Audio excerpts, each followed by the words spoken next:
90,2 Serambi FM, Syederun, Anda masih bersama kami dalam talk show interaktif kerjasama Radio Serambi FM dengan Balai Besar Pengawas Obat dan Makanan di Banda Aceh, dan juga masih bersama dengan Ibu Raihan dan juga Bapak Muhib yang pagi hari ini kita membahas tema mengenai yaitu registrasi produk pangan olahan. Nah, yang masih belum registrasi tentu juga tadi sudah mendapatkan informasi terpenting dong, kenapa harus dilakukan registrasi.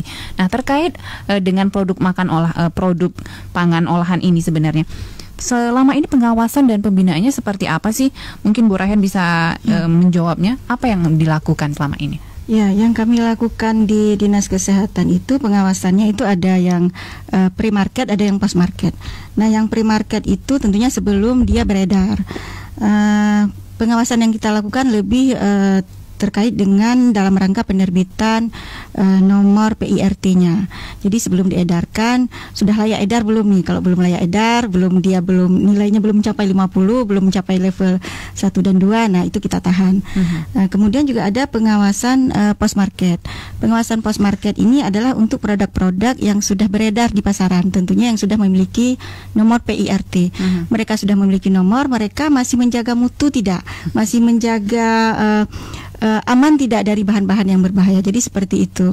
Nah, di samping pengawasan yang kita lakukan baik itu turun lapangan, ada juga pembinaan-pembinaan yang kita lakukan yang bertempat di Dinas Kesehatan.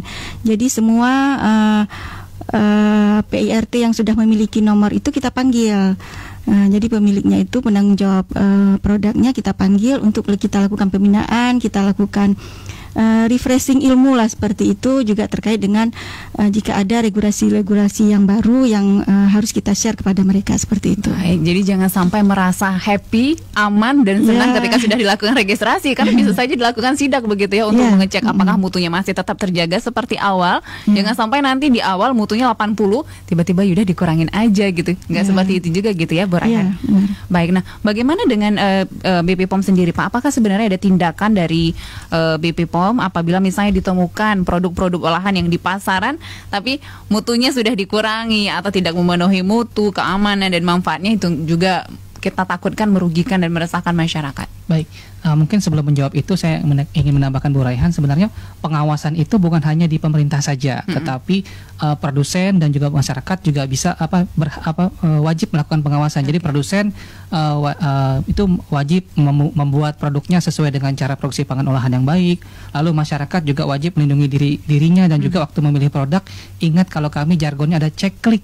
Cek klik apa itu? Cek K-nya kemasan.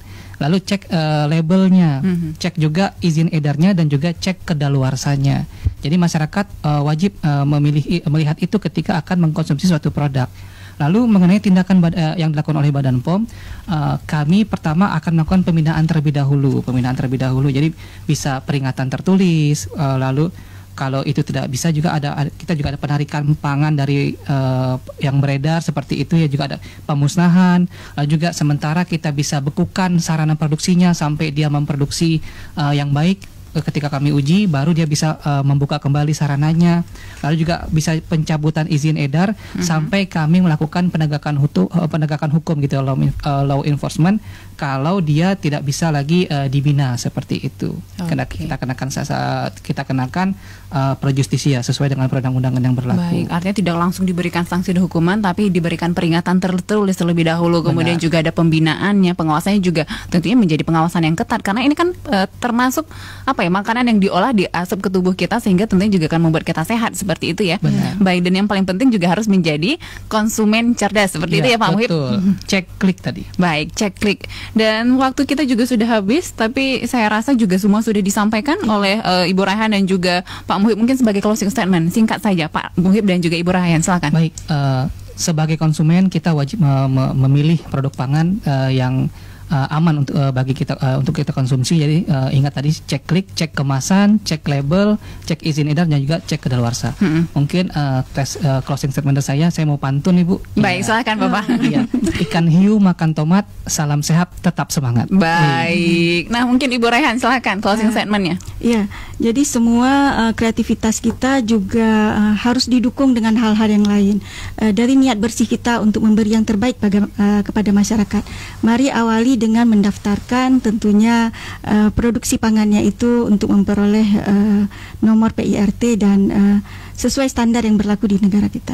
Baik, terima kasih Bu Rehan dan juga Pak Muhib, dan pastinya juga Syedarulun kita adalah Syedarulun yang baik, diawali dengan yang baik sehingga usahanya jadi bisa menjadi baik dan bisa memberikan manfaat yang baik untuk masyarakat Aceh khususnya dan masyarakat Indonesia dan juga luar negeri. Kita berharap juga semoga di masa pandemi semoga sehat selalu, dan terima kasih untuk Bu Rehan dan juga Pak Muhib, semoga sehat selalu. Assalamualaikum. Waalaikumsalam. Dan terima kasih juga tadi untuk dua penanya kita yang sudah bergabung, ada Pak Mawardi dan juga ada Ibu Didi tadi yang sudah bergabung. Semoga juga tetap sehat selalu, amin. Dan Syedarulun, demikian talkshow interaktif kita pagi hari ini bersama dengan Balai Besar Pengawas Obat dan Makanan di Banda Aceh. Dan tentunya juga untuk Anda, jangan kemana-mana, tetap stay tune, kita akan kembali ke program Serambi Expose.